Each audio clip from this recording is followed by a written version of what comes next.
Assalamualaikum warahmatullahi wabarakatuh. Perkenalkan nama saya Majid Ghafur. Saya dari Akuntansi A 2019, Fakultas Ekonomi Universitas Ki Semarang. Di sini saya akan menjelaskan mengenai sistem informasi manajemen bab 3 yaitu menggunakan teknologi informasi dalam menjalankan perdagangan elektronik e-commerce. Langsung saja kita masuk ke bab subbabnya. Yang pertama yaitu pengertian dari e-commerce. Nah, e-commerce sendiri mempunyai dua pengertian, yaitu yang pertama pengertian arti sempitnya, kemudian ada pengertian dalam arti luas. Nah, dan yang pertama arti sempit itu biasa disebut dengan perdagangan elektronik. Sedangkan dalam arti luasnya yaitu suatu transaksi bisnis yang berkaitan dengan uh, transaksi bisnis yang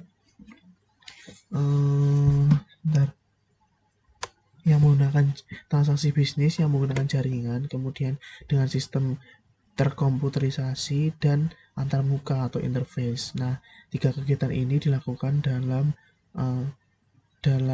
satu web ataupun peramban lainnya seperti itu. Nah, selanjutnya yaitu mengenai pembagian e-commerce. Pembagian e-commerce sendiri ada dua, yaitu e-commerce B2B atau business to business, dan yang kedua yaitu e-commerce B2C atau business to konsumen. Nah, bedanya apa? Kalau business to business itu seperti produsen ke pemasok, seperti itu.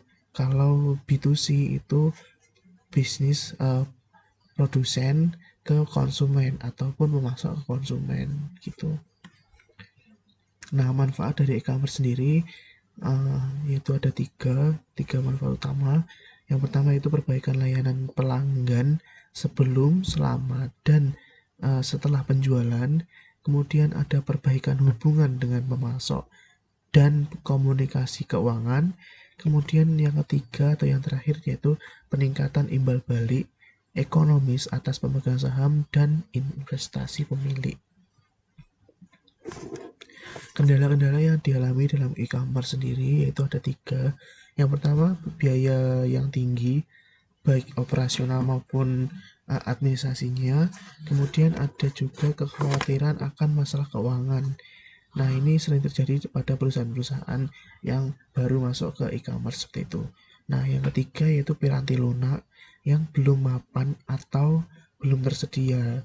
Jadi itu kayak keterbatasan dari piranti lunak itu sendiri. Nah, selanjutnya itu intelijensi bisnis. Apa sih itu intelijensi bisnis?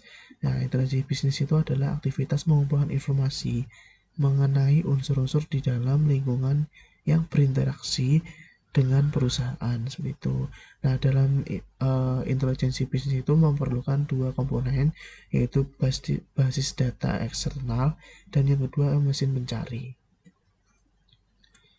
Nah, selanjutnya yaitu strategi e-commerce dan sistem interorganisasional. Nah, dalam subbab ini dibagi menjadi dua, yaitu sistem organisasional yang biasa disebut dengan IOS atau interorganisational system. Nah, ini merupakan strategi di mana unsur-unsur yang ada kaitan dengan transmisi data elektronik seperti itu. Nah, yang kedua yaitu pertukaran data elektronik. Pertukaran data elektronik ini biasa disingkat dengan EDI atau uh, electronic data interchange gitu. Nah, merupakan salah satu cara untuk mendapatkan sistem interorganisasional tadi. Jadi antara IOS dan EDI ini berkaitan seperti itu. Nah, yang kedua selanjutnya yaitu strategi B2C untuk e-commerce. Nah, dalam strategi ini ada 4 cara yang biasa digunakan, yaitu dalam strategi produk-produk digital, kemudian ada produk-produk fisik. Nah, kemudian ada pembandingan antara penjualan maya dan versus campuran, kemudian ada pemerintahan elektronik seperti itu. Selanjutnya itu langkah-langkah e-commerce. Langkah-langkah e-commerce itu langkah-langkah e-commerce selanjutnya. Nah, ini terdiri dari dua langkah-langkah, yaitu yang pertama perdagangan bergerak dan yang kedua yaitu nirkabel bisnis di semua tempat. Nah, perdagangan bergerak ini biasanya lebih mengutamakan handphone ataupun alat yang bisa digunakan untuk komunikasi.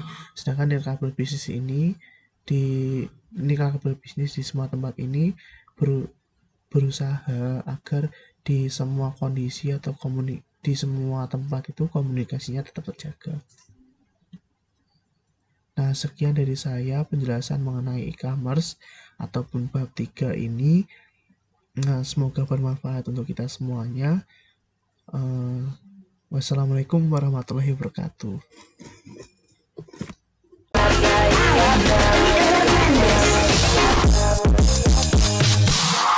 Jujur kesata sayang, kita nggak berdusta, menghargai datang, jadi kita lupa.